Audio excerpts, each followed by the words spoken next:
할렐루야! 밥 퍼주는 가스펠 32번째 시간입니다. 오늘은 사사기 9장 46절에서 57절의 말씀입니다.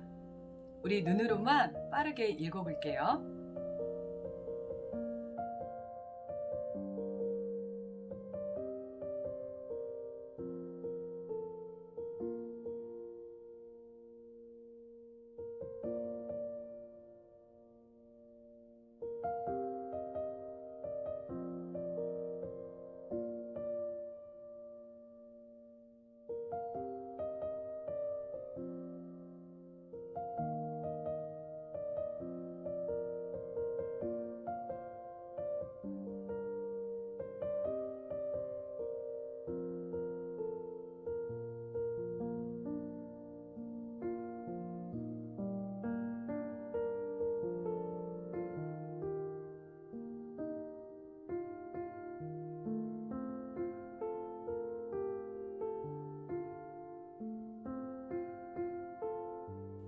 아비멜렉의 공격을 피해서 세겜 망대의 사람들은 에블릿 신전으로 도망갔습니다.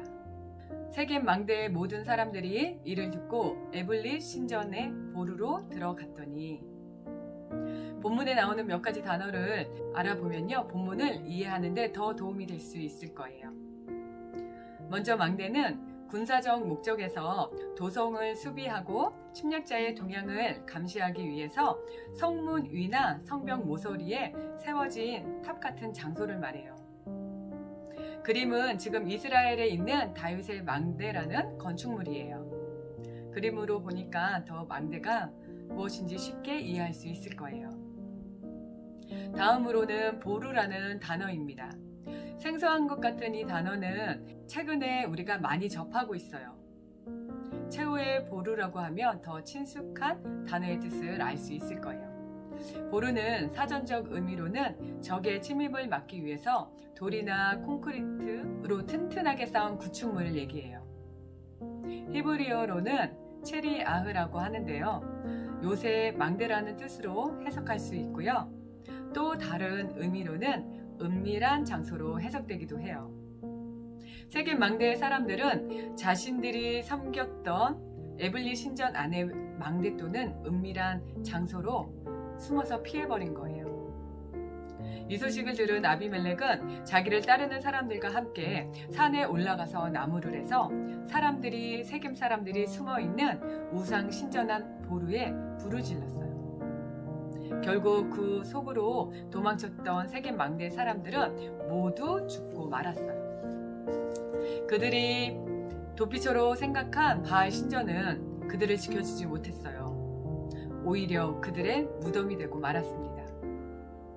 바알은 인간에게 아무런 도움이 될 수 없는 허무한 존재였기 때문이에요. 이렇게 인생이 허무하게 우상에게 의지하게 되면 결정적으로 도움이 필요한 마지막 날에는 우리의 인생도 허무하게 끝나게 되는 것입니다.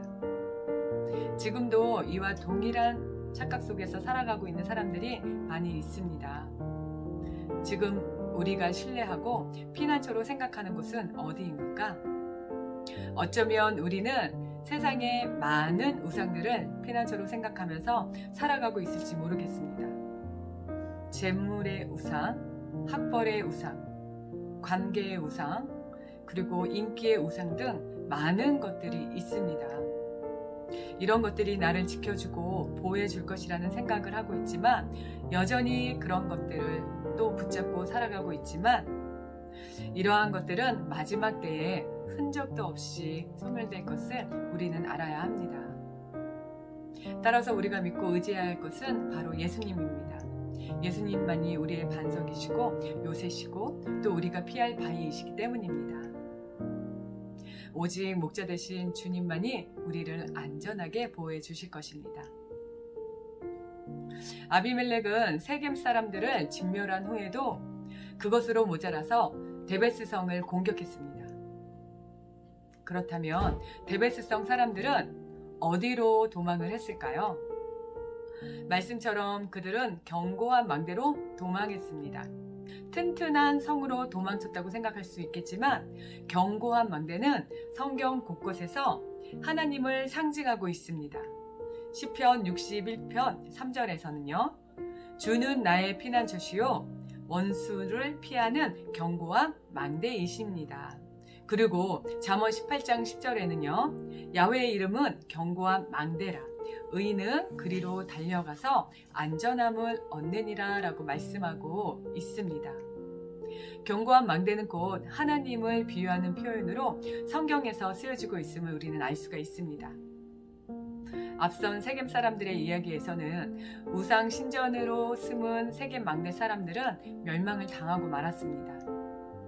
하지만 이곳 데베스성 사람들은 견고한 망대를 찾아 올라갔고 같은 방식으로 망대에 불을 지르려고 하던 아비멜렉은 한 여인이 던진 맷돌에 맞아 수치스러운 죽음을 맞이하게 됩니다. 본문을 보면 하나님께서는 아비멜렉을 강한 용사에 의해서 죽게 하신 것이 아니라 한 연약한 여성에 의해서 죽임을 당하게 하셨습니다. 그것은 약한 여성이 강한 장수를 이김으로써 하나님의 섭리는 꼭 세상의 이치에 맞게 행해지는 것이 아니라 오히려 역설적으로 이루어질 때가 있다는 것을 보여주고 있습니다. 우리는 일반적으로 강한 군사력이나 더 큰 권세를 가진 사람들, 더 많은 물질을 가진 사람들이 그렇지 못한 사람들을 이길 거라고 생각을 합니다. 그러나 하나님께서는 약한 자를 들어서 당신의 일을 이루어 가시는 경우가 많이 있습니다. 하나님을 대신해서 스스로 인생의 주인이 되려고 하는 자, 그들의 최후는 이렇게 아비멜렉처럼 비참합니다. 반면에 하나님을 신뢰한 사람들에게는 하나님이 상상하지 못한 방식으로 지켜주십니다. 아비멜렉은 왕위에 오르기 위해서 자기의 이기적인 목적을 이루기 위해서 자기의 형제들을 70명이나 죽이는 악행을 저질렀습니다. 그리고 세겜 사람들은 아비멜렉의 악한 꾀에 동참하여서 악을 함께 도모했습니다.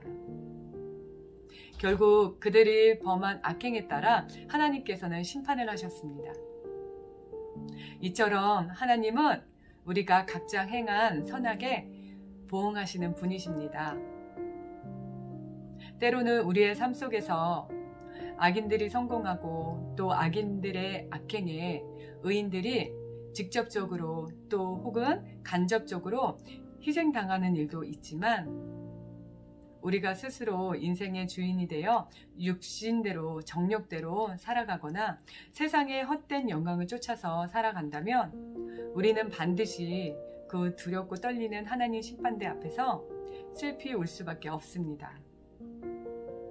그러므로 오직 예수 그리스도를 우리 구주로 믿고 우리의 주인이신 또 공의로우신 하나님을 기대하면서 살아갈 때 우리에게 참된 안식과 소망이 있음을 기억하면서 살아가시기를 소망합니다. 기도하겠습니다. 참으로 좋으신 하나님 너무나도 감사합니다. 하나님, 우리가 세상의 이치에 또한 세상의 것으로 살아가고 그것으로 하나님 아닌 길을 갈 때가 너무나도 많이 있습니다. 그럼에도 하나님 저희의 모든 마음을 정돈하여 주셔서 말씀과 또한 기도로서 항상 하나님의 뜻에 합당하게 살아가는 저희 모두 되어질 수 있도록 주님 인도하여 주시옵소서.